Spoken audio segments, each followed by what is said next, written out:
आज की इस पत्रकार वार्ता में मैं अपने सभी पत्रकार साथियों का स्वागत करता हूं। साथियों, आज की पत्रकार वार्ता कई मायनों में बहुत ज्यादा जरूरी है, क्योंकि एक बहुत बड़े समुदाय का भविष्य इस पर निर्भर करता है। और जिस तरह का हम परिदृश्य पूरे देश में देख रहे हैं, एक बहुत बड़ा क्राइसिस हम देख रहे हैं। यह कौन सा क्राइसिस है? यह the great Indian tribal crisis है, जो बीजेपी की गवर्नमेंट ने कहीं ना कहीं रचा है। इस भाजपा राज में आदिवासियों की तबाही हो रही है, और जिन 3 मुद्दों को लेकर मैं आपके सामने आया हूं, उससे यह साबित हो जाता है कि हमें आदिवासियों को न्याय नहीं मिल रहा है। हमें पहचान के लिए एक बहुत बड़ी लड़ाई लड़ना पड़ रही है। आइडेंटिटी क्राइसिस आ रहा है, और हमारी जमीनें भी हमसे छीनी जा रही हैं। भारत में इस तरह का हमला आदिवासियों पर और उनकी आदिवासियत पर पहले कभी नहीं हुआ, जिस तरह से भाजपा के शासन में हमने देखने को मिल रहा है। मैं चाहूंगा कि जो पहला सबसे महत्वपूर्ण मुद्दा है, उससे पहले आप एक बार यह वीडियो देखिए, जो हमारे नेता राहुल जी ने पहले भी कहा था, और आज जब सिविल जज परीक्षा के परिणाम आए हैं मध्य प्रदेश के 2022 के, उससे वो चीज पूरी तरह से साबित हो जाती है कि किस तरह से हर प्रक्रिया से आदिवासियों को बाहर रखने की एक साजिश रची जा रही है। What is your plan for your future? Recently, I developed an interest in being diplomat. It is not privatization that is taking place. It is de-Dalitification and de-obisification. Please use the right word. You are fighting for participation. You are not fighting for power. But 90% को accept. What is going on? Shocking बात यह है, interest नहीं है लोगों को इसमें। साथियों, जो राहुल जी ने कहा कि इस देश में 90% को बाहर रखने का एक बहुत बड़ा षड्यंत्र रचा जा रहा है, और जो सिविल जज की परीक्षा हुई है मध्य प्रदेश में, और जिसमें 2022 का परिणाम आया है, उसमें 121 पदों में से कुल मिलाकर 191 पोस्ट थी। 121 पोस्ट ट्राइबल्स और आदिवासियों के रिजर्व थी, और उसमें से जो सिलेक्शन हुआ है ट्राइबल्स का, वो 0 हुआ है। मैं मजाक नहीं कर रहा हूं। मतलब मध्य प्रदेश जहां 2 करोड़ आदिवासी है, वहां भाजपा को और इस सिस्टम को एक भी काबिल आदिवासी नहीं मिला है। और ये जो रिजल्ट आया है, जो पीछे इसकी कॉपी भी आपके सामने है, ये उसका नोटिफिकेशन है, और ये जो कॉपी आप देख रहे हो, उसमें आप देखोगे कि ट्राइबल्स के लिए 121 पोस्ट रिजर्व थी और 0 सिलेक्शन हुए हैं, और इन 191 पोस्ट में एससीज का सिर्फ 1 जन का सिलेक्शन हुआ है। तो ना एसटीज का सिलेक्शन हो रहा है, ना एससीज का सिलेक्शन हो रहा है। और सबसे बड़ी जो चौंकाने वाली बात है, 2021 के बाद से आज तक एक भी आदिवासी का सिलेक्शन नहीं हुआ है। मतलब 2019 में 5 लोगों का हुआ, 2020 में कुछ लोगों को 4-5 लोगों का हुआ, 2021 में 4-5 लोगों का हुआ, पर 2021 से एक भी आदिवासी का सिलेक्शन नहीं हुआ है। और ऐसा एक नियम है जो कहता है कि जब लगातार सीटें खाली होती हैं, 4 साल से ज्यादा तक खाली रहती हैं, तो धीरे धीरे कर उनको ओपन कैटेगरी में ले लिया जाता है। तो क्या यह आरक्षण को पूरी तरह से खत्म करने का एक बहुत बड़ा षड्यंत्र है? और क्या आदिवासियों के लिए पूरे सिस्टम का दरवाजा बंद कर दिया गया है? यह रिजल्ट तो वही दिखाता है कि अब आदिवासियों को सिस्टमिक तरीके से सिस्टम से बाहर करा जाया रहा है। यह सिस्टमिक डिस्क्रिमिनेशन है और systemic exclusion of tribals, Adivasi weaker sections का सोसाइटी से करा जा रहा है। मध्य प्रदेश में ये 121 सीटों की लड़ाई नहीं है, ये मध्य प्रदेश के 2 करोड़ आदिवासियों के प्रतिनिधित्व की लड़ाई है और इसको पूरी ताकत से हम लोग आखिरी दम तक लड़ेंगे। दूसरा जो सबसे बड़ा मुद्दा है जो मैं आपके सामने लाना चाहता हूं वो एसआईआर से संबंधित है। एसआईआर में जिस तरह का प्रावधान और जल्दबाजी करी गई, उसमें अगर सबसे ज्यादा किसी को नुकसान हो रहा है तो हमारे आदिवासियों को हो रहा है, ट्राइबल्स को हो रहा है। अब आप पूछ सकते हैं कि क्यों हो रहा है। वो इसलिए हो रहा है क्योंकि ज्यादातर राज्यों में आदिवासी पलायन पर है, माइग्रेशन पर है। पूरे गांव के गांव 70% से ज्यादा गांव खाली पड़े हुए हैं क्योंकि ये वही सरकार है जो आदिवासियों को रोजगार नहीं दे पाई, गरीबों को रोजगार नहीं दे पाई और अब वो लोग पलायन कर कर बाहर चले गए हैं। अगर इस सरकार की मंशा सही होती तो ये एसआईआर का जो ड्राइव है ये दिवाली के पहले करवाते। दिवाली के समय पूरे देश में सब लोग अपने घर वापस आते हैं और तब अगर वो घर पर रहेंगे तो उनको नाम घटाना, जुड़ाना, कोई आपत्ति लेना वो बड़े आसानी से वो कर सकते थे। पर जब वो चले गए काम पर, अब वो होली से पहले आएंगे नहीं, तब तक तो ये एसआईआर की पूरी प्रक्रिया खत्म कर दी जाएगी, उनके नाम काट दिए जाएंगे। अगर कोई आपत्ति लेने की कोशिश करता है वो नहीं लोग ले पाएंगे क्योंकि घरों पर ताले लगे हुए हैं और अगर घर पर कोई रुका है तो वो तो या तो बूढ़ी मां दादी हैं, बूढ़े दादाजी हैं, नानी है, नाना जी हैं, उनके अलावा छोटे छोटे बच्चों के पास कोई भी नहीं बचता है। तो ये जो सिस्टमिक तरीके से ट्राइबल्स को वोट देने के अधिकार से ही बाहर कर दो, क्योंकि सब जानते हैं इस देश का आदिवासी कांग्रेस के साथ खड़ा रहता है,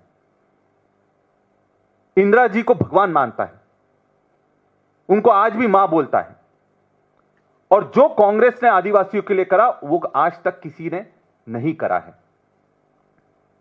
तो ये चीज पर बहुत गहरा चिंतन होना चाहिए क्योंकि हम जब नाम जुड़ा रहे हैं हमें बहुत दिक्कतें आ रही हैं। हर राज्य से खबर आ रही है कि ये बिल्कुल भी प्लान कर नहीं करा गया, कितने सारे बीएलओ ने सुसाइड कर लिया है। तो इलेक्शन कमीशन क्या कर रहा है, ये चीज बहुत बड़ा सवाल है। तो आज ये बात बिल्कुल सही है कि सिर्फ आदिवासी जंगलों के लिए नहीं लड़ रहा है, वो आज अपनी पहचान के लिए भी लड़ रहा है, अपने नाम के लिए भी लड़ रहा है। तीसरा मुद्दा जो मैं आपके सामने लाना चाहता हूं, ये सबसे एक्सप्लोसिव मुद्दा है सिंगरौली में अडानी कोल माइन। और मैं चाहूंगा पहले वहां पर क्या चल रहा है यह आप सबके सामने मैं लाना चाहूंगा।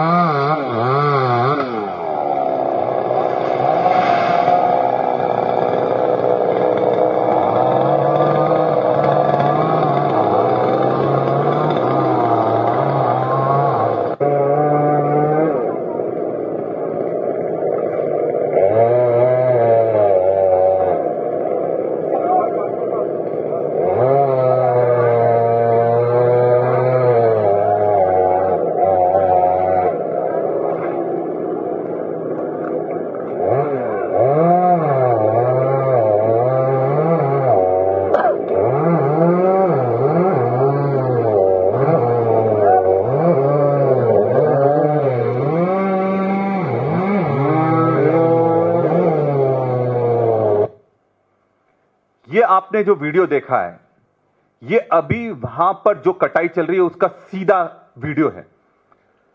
पूरे क्षेत्र को सिंगरौली में छावनी में परिवर्तित कर दिया गया है।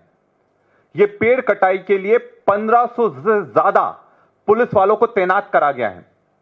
ये जो वीडियो लाया गया है वहां पर जो काम कर रहा था उन्हीं के माध्यम से मिल पाया है, नहीं तो किसी को वहां घुसने नहीं दिया जा रहा है। जहां एक तरफ हमारे देश में एक के बाद आतंकवादी हमले हो रहे हैं, राजधानी में हमले हो रहे हैं और पुलिस को किसके खिलाफ उपयोग करा जा रहा है? आदिवासियों के खिलाफ, जंगल कटाई में उपयोग करा जा रहा है। क्योंकि उसमें बड़े बड़े कॉरपोरेट घराने, अडानी जैसे लोगों के वेस्टेड इंटरेस्ट हैं। और यह पूरी सरकार आदि अडानी के गुलाम बनकर काम कर रही है। पुलिस को एजेंट बना दिया गया है। जहां जिसको सुरक्षा देनी थी, आज वो उनको जेल में भेजने का काम कर रहे हैं। यह भी मैं आपके सामने रख रहा हूं और इसकी फोटोकॉपी भी मैं दे दूंगा आपको। ये नोटिस जारी हो रहे हैं, इनमें सब आदिवासियों के नाम हैं। जो भी विरोध कर रहा है उसको जेल में डाला जा रहा है, जिला बदर करा जा रहा है और लगातार धड़ल्ले से एक के बाद नोटिस उनको जारी करे जा रहे हैं। ये ऑफिशियल लेटर है, उनके नाम है। ये तो एक ही लेटर है, ऐसे हजारों लेटर वहां जारी करे गए हैं। तो साथियों, ये जो पूरा एक सिस्टम तैयार करा गया है आदिवासियों को खत्म करने का, सिस्टम से बाहर करने का, सबसे पहले सिविल जज में उनका न्याय छीनो, फिर एसआईआर में उनकी पहचान छीनो, और फिर ये सिंगरौली जैसी खदानों के चलते उनका जमीन और जंगल भी छीन लो। ये आज की हकीकत है इस देश की जो चल रहा है।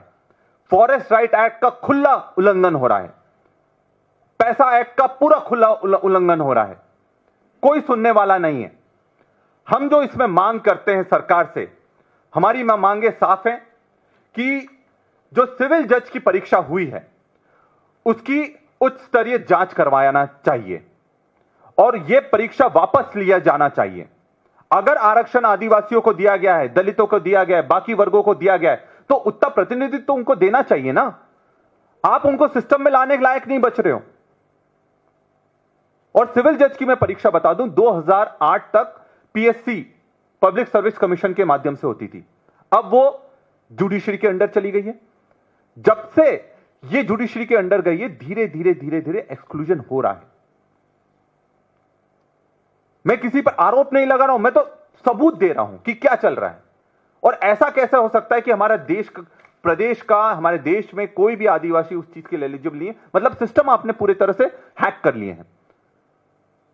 और यही कारण है कि आज न्यायपालिका में भी हमारी आदिवासियों की जितने भी मुद्दे हैं, चाहे जल जंगल जमीन का मुद्दा हो, चाहे पैसा कानून का हो, चाहे लैंड डिस्प्यूट्स हो, चाहे बेल हो, यह हकीकत है। जो भी आदिवासी राज्य हैं वहां पर सबसे ज्यादा 60% से ज्यादा आदिवासियों को जेल में बंद कर रखा है, क्योंकि उनको बेल ही नहीं मिल पाती। उनके लिए लड़ाई लड़ेगा कौन? उनके परिवार को पता नहीं है कि वो जेल में है, और यह हकीकत है। ट्राइबल्स को लेकर हमें माइग्रेंट पॉलिसी तैयार करना चाहिए इस देश को। इतने सारे लोग पलायन पर काम करते हैं, जब दूसरे राज्यों में काम करने जाते हैं तब उनका जबरदस्त तरीके से शोषण होता है। और जहां तक सिंगरौली की ये जो घटना है, इसकी जुडिशियल इंक्वायरी होना चाहिए। इस तरह से तो पूरे देश के पेड़ काट दिए जाएंगे। और आज आखिरी में मैं यही कहना चाहूंगा कि भाजपा की आज एक ही नीति बची है कि मां के नाम एक पेड़ लगाओ और पूरा जंगल अडानी के नाम कर दो। और यही पॉलिसी भाजपा की है, उनके लोगों की है, और पूरे सिस्टम को इस पॉलिसी ने जकड़ कर रखा है। तो साथियों, आप लोगों से मेरा निवेदन है कि इस लड़ाई में आप हमारा साथ दीजिए। और जिस तरह से आदिवासियों को पूरी तरह से सिस्टम से बाहर करा जा रहा है, चाहे वो जुडिशरी हो, चाहे जल जंगल जमीन हो, चाहे उनकी पहचान एसआईआर में चुराने का पूरा ये षड्यंत्र करा जा रहा है, इसमें आप लोगों को सबको साथ आना चाहिए। आप सबका मैं बहुत बहुत धन्यवाद देना चाहता हूं, और कोई भी सवाल करना चाहते हैं तो कर सकते हैं। विक्रांत जी, 2 दिन पहले आपने मध्य प्रदेश में भोपाल में प्रेस वार्ता की थी। कहा था आपने कि परीक्षा की जो भर्ती की प्रक्रिया है बहुत कठिन कर दी गई है।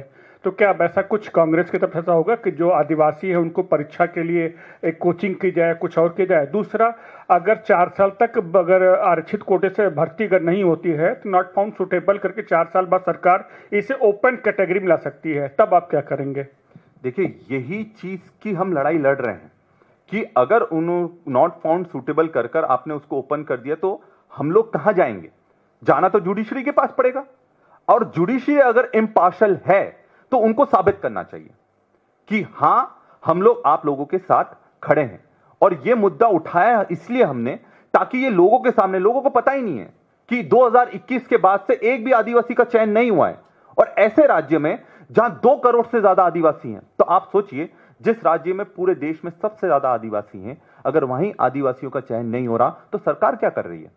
उनकी कोचिंग लेना चाहिए क्या? सिर्फ उनके वोट से मतलब है? या नाम बदल दोगे आप, बड़े बड़े आयोजन कर दोगे? अभी 14 तारीख को जनजातीय गौरव दिवस मना रहे हो, और दूसरी तरफ उसी दिन जारी हो रहा है कि नर्मदा पट्टी के 6 किलोमीटर से जितने भी आसपास के क्षेत्र हैं उनमें आदिवासियों को खाली करवाया जाएगा। तो ये कहां का दोहरापन है? और ये दिखने लगा है, लोग चिल्लाने लगे हैं। हम चाहते हैं कि इस देश में जो सबसे बड़े, जो पुराने लोग हैं, जो मूल निवासी हैं, आदिवासी, उनका अधिकार तो मत छीनो। और हम वापस से कोर्ट में भी जा रहे हैं, हम इसमें आपत्ति भी ले रहे हैं, सुप्रीम कोर्ट में भी आवेदन दे रहे हैं, और जमीन पर मूवमेंट तैयार कर रहे हैं, क्योंकि अब हमें किसी चीज पर भरोसा नहीं रहेगा। अब तो जनता रोड पर आएगी, जब तक वो जनता रोड पर नहीं लड़ेगी, तब तक उनके अधिकार इसी तरह से कुचले जाएंगे। जांच किस एजेंसी से, ये जांच की मांग कर रहे हैं, ये जांच किस एजेंसी से कराई जानी चाहिए? देखिए, मेरा ये मानना है कि ये जो जांच होना चाहिए, सबसे हाईएस्ट जुडिशियल लेवल पर होना चाहिए। कोई भी सिस्टम पूरी तरह से करप्ट नहीं है। अगर उसमें जो लोग उस जवाबदार हैं और उनके नेतृत्व में हाई लेवल जुडिशियल जांच होना चाहिए, क्योंकि उनका सिस्टम है, तो वो लोगों को जांच करना चाहिए, क्योंकि इसको दुरुस्त भी उनको करना पड़ेगा। अगर हम सोचेंगे कि कोई लोग मदद कर देंगे, कोई मदद नहीं करने वाला, क्योंकि फिर बोलेंगे कि ये तो कोर्ट में केस चल रहा है, कोर्ट में केस चल रहा है। तो हम उनको ही बोल रहे हैं, आप खुद की एक कमेटी गठित करो और उसमें इसकी जांच करो, और क्यों सिस्टम में आदिवासियों का चयन नहीं हो रहा है, आप ये निर्धारित करो। देखिए, मैं कॉम्पिटिटिव एग्जाम से आया हूं, मैं जानता हूं। आप जब भी किसी भी गवर्नमेंट कॉलेज में जाते हैं, मैं जब एमबीबीएस का पढ़ाई कर रहा था, तो वहां सबसे ज्यादा जो मार्क्स मिलते थे, हमें 60 मिलते थे, और 50% फेलिंग मार्क्स होते थे। तो 50% फेल वाले को से कम में वो फेल हो जाता था, और जो टॉपर होता था उसको 60% से ज्यादा गवर्नमेंट कॉलेजेस में नहीं मिलते, क्योंकि गवर्नमेंट कॉलेजेस में बहुत स्ट्रिक्ट नॉर्म्स रहते हैं। वहीं आप प्राइवेट यूनिवर्सिटी में जाओगे तो प्राइवेट यूनिवर्सिटी में इस चीज का आपको लाभ मिलता है, क्योंकि वो ज्यादा से ज्यादा आपको मार्क्स देते हैं। तो ये डिस्क्रिपेंसी को कैसे दूर करोगे? क्या आप चाहते हो कि आपका हर गरीब बच्चा प्राइवेट यूनिवर्सिटी में पढ़े, गवर्नमेंट यूनिवर्सिटी नहीं पढ़े, क्योंकि आप उनके मिनिमम क्राइटेरिया को पूरे नहीं कर पा रहे हो, और मिनिमम क्राइटेरिया पूरा नहीं हो रहा है तो आपको बाहर कर दिया जा रहा है सिस्टम में। और वहीं जो प्राइवेट यूनिवर्सिटी में पढ़ रहे हैं उनको सीधा सीधा इस चीज का लाभ मिल रहा है। जी विक्रांत जी, एसआईआर के मसले में आपने कहा जो आदिवासियों के नाम काटे जा रहे हैं, और पूरा मणिपुर जो है वो ट्राइबल का ही एरिया है। क्या आपका संगठन या जो आपके कार्यकर्ता हैं वो जाके उनकी क्या मदद कर रहे हैं, या आप देश लेवल पे कांग्रेस एसआईआर के मसले में ब्लॉक स्तर पे क्या इस टाइप का कोई प्रोग्राम चला सकती है कि जिनके फॉर्म ना भरे जा रहे हों या जिनको कुछ प्रॉब्लम आ रही हो, उसके लिए क्या करेंगे आप? देखिए, कांग्रेस तो अपनी तरफ से पूरा प्रयास कर रही है। हमने बीएलए बनाए हैं, हम लोग पूरी कोशिश कर रहे हैं कि सबके नाम जुड़े, पर वो प्रोसेस को इतना पेचीदा कर दिया गया है, इतना कॉम्प्लिकेटेड कर दिया गया है। अभी सबसे बड़ी चुनौती तो यह आ रही है कि 2003 की वोटर लिस्ट में आपका नाम ढूंढना कितनी बड़ी चुनौती हो गया है। अगर किसी का नाम नहीं है तो उसको दूसरी जगह जाना पड़ रहा है, वहां से वोटर लिस्ट लाना पड़ रही है। बोल रहे हैं कि बीएलओ को समझ में ही नहीं आ रहा है, आपने उनको प्रोसेस दे दिया, कितनी ट्रेनिंग करवाई आपने। अगर ऐसा करा होता तो बीएलओ सुसाइड कर रहे होते क्या? आज बीएलओ सुसाइड क्यों कर रहा है? क्योंकि आपने बिना ट्रेनिंग के उनको झोंक दिया है अपनी अड़ियलबाजी के चक्कर में, बिना ट्रेनिंग के, और हर दिन एक एक कर सब मरे जा रहे हैं। कल मेरी विधानसभा में एक बीएलओ ने सुसाइड कर लिया। तो आप ये समझिए कि उनको ट्रेनिंग नहीं हुई है, बीएलओ को भी नहीं समझ में आ रहा करना क्या है। तो आम व्यक्ति जो पढ़ा लिखा नहीं होगा उसके लिए कितनी बड़ी चुनौती हो गई है। और अगर विधानसभा, क्योंकि डीलिमिट 2003 के बाद से बहुत सारी नई विधानसभाएं डिलिमिटेशन हुए हैं, कई जगह हुए हैं, इससे कटकर दूसरी जगह जुड़ गए हैं, तो आपको दूसरी विधानसभा में जाकर अपना नाम चुनकर लाना पड़ा। वो तो सीधे सीधे फॉर्म घर पर जाकर बांट रहे हैं, बोले भरकर आप दे दो। अरे अनपढ़ व्यक्ति कैसे भरकर देगा? बीएलओ नहीं भर रहा है फॉर्म, ये बहुत बड़ा धोखा है। वो खाली फॉर्म जाकर उनको थोप रहे हैं और उनके पास पूरे फॉर्म भी नहीं आए, ये भी सबसे बड़ी चौंकाने वाली बात है। थोड़े बहुत उनको फॉर्म मिल रहे हैं, वो फॉर्म दे रहे हैं, बोल रहे हैं कि आप भरकर दे दो। अरे जो पढ़ा लिखा नहीं है, पलायन पर, जो पढ़े लिखे लोग हैं, जो बच्चे लोग हैं, तो सब पलायन पर चले गए। अब घर पर तो अनपढ़ नानी है, दादी है, उन लोगों को फॉर्म कैसे भरेंगे? आप देखो, अभी डेट खत्म हो जाएगी, उसके बाद उनके नाम जब छट जाएंगे, उनका वोट देने का अधिकार खत्म हो जाएगा, उनको जो अनाज मिलता था, जिस भी योजनाओं में जो सरकारी योजनाओं का लाभ मिल रहा था, वो खत्म हो जाएगा। फिर भागे भागे आएंगे, फिर क्या करोगे आप? और ये बहुत बड़ी चीज है, मैं आपको बता रहा हूं, एसआईआर में हमको बहुत सावधानी रखनी है, क्योंकि ये पूरे कास्ट डायनेमिक्स को भी उल्टा पुल्टा कर देंगे। आज जो आपके रिजर्वेशंस होते हैं, है ना, इतना परसेंट लोग ये हैं, इतना परसेंट लोग ये हैं, इतना परसेंट लोग ये। कास्ट सेंसस के पहले ये सबसे बड़ा आईना रहेगा एसआईआर, कि यहां पर क्या इतने आदिवासी हैं, क्या इतने एससी हैं, इतने वोटर में उसका कॉन्स्टिट्यूशन हो रहा है कि नहीं हो रहा। और अगर नहीं होगा तो कास्ट सेंसस में अगर कुछ गड़बड़ी होती है, क्योंकि ये मत मानो कि कास्ट सेंसस 100% फेयर होने वाला है, अगर हमने ध्यान नहीं दिया, ये पूरा डेमोग्राफिक पूरे देश का चेंज कर रख देंगे। और एक बार कास्ट सेंसस में डेमोग्राफिक चेंज हुआ तो पूरे सीट्स का डिलिमिटेशन उसके हिसाब से हो जाएगा। पार्लियामेंट भी चैलेंज नहीं कर पाएगा उसको, क्योंकि पार्लियामेंट में सीधे रिपोर्ट आती है। तो हम लोगों को ये जो पहली सीढ़ी है, इस पर बहुत फूक फूक का कदम रखना चाहिए। नहीं तो अगर एक बार डेमोग्राफिक चेंज कर दिया इन लोगों ने, तो पूरे सीट्स का रिजर्वेशन चेंज हो जाएगा। उसके बाद आप कितनी भी शिकायत करते रहो, चिल्लाते रहो, कुछ नहीं होने वाला है। विक्रांत जी, एक डेवलपमेंट हुआ है मध्य प्रदेश में, जहाँ पे जो लैंड पूलिंग हो रही थी उसको गवर्नमेंट ने रोल बैक किया है, उसको आप कैसे देखते हैं? देखिए, लैंड पूलिंग तो सबसे बड़ा गलत निर्णय सरकार का था। ये लैंड पूलिंग कर कौन रहा था? आप वहां जाकर पूछिए, मुख्यमंत्री जी और पूरे सब लोग लगे हुए थे। सबसे ज्यादा फायदा किसका हो रहा था? दूसरों की जमीन छीनना ये गलत है। आपको जो संविधान में नियम दिए गए उसके हिसाब से काम करो, जबरदस्ती काम मत करो। और जब उसका जबरदस्त जमीन पर विरोध हुआ, तब वो आपको वापस लेना पड़ा उसको, लैंड पूलिंग को। अभी भी उसमें बहुत असमंजस की स्थिति है। कोई बोल रहा है कि इसमें संशोधन हो रहा है, पूरी तरह से वापसी नहीं हो रही है, इसमें संशोधन हो रहा है। तो अभी भी बहुत बड़ी असमंजस की स्थिति उसमें बनी हुई है। और लैंड पूलिंग करना ही सबसे बड़ा गलत निर्णय था। दूसरों की जमीन हथियाना यह सरकार का काम नहीं है। सरकार का काम है कि सबको न्याय देना और जो संविधान में अधिकार दिए गए उसको संरक्षित करना।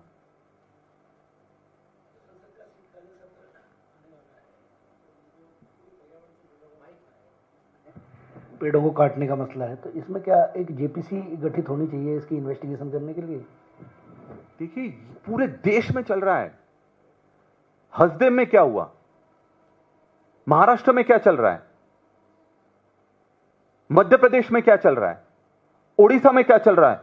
यह सिर्फ मध्य प्रदेश की बात नहीं है। मध्य प्रदेश में तो अभी साफ चल रहा है, क्योंकि अभी 3 दिन पहले कटाई शुरू हुई है। वहां भी बहुत सारे पेड़ कटने वाले हैं। और इस पर इसलिए अब लोग इकट्ठा होना, क्योंकि अब उनको किसी पर भरोसा नहीं है। जब पुलिस को 1500 पुलिस वालों को वहां तैनात कर देंगे, इस तरह के नोटिस जारी करेंगे, उन लोगों को जेल भेज रहे हैं, जिला बदर कर रहे हैं, तो ये बहुत बड़ा अन्याय हो रहा है। और ये आप ही के लोग हैं, हमारे ही समाज के लोग हैं, आदिवासी लोग हैं, भारतीय लोग हैं। अगर इनके साथ इस तरह का व्यवहार होगा तो बाकी कमजोर लोग लड़ाई कैसे लड़ेंगे? और इसी लड़ाई लड़ने की मैं बात कर रहा हूं। तो आप सबको भी इसको पूरी ताकत से मुद्दे को उठाना पड़ेगा, क्योंकि मीडिया के साथ के बिना हम ये चीज नहीं कर सकते। जब तक जागृति नहीं आएगी, हम जमीन पर लड़ाई लड़ रहे हैं, वहां भी एजिटेशन धीरे धीरे बढ़ रहे हैं, पर आप लोगों का भी उसमें बहुत बड़ा योगदान रहेगा। Thank you.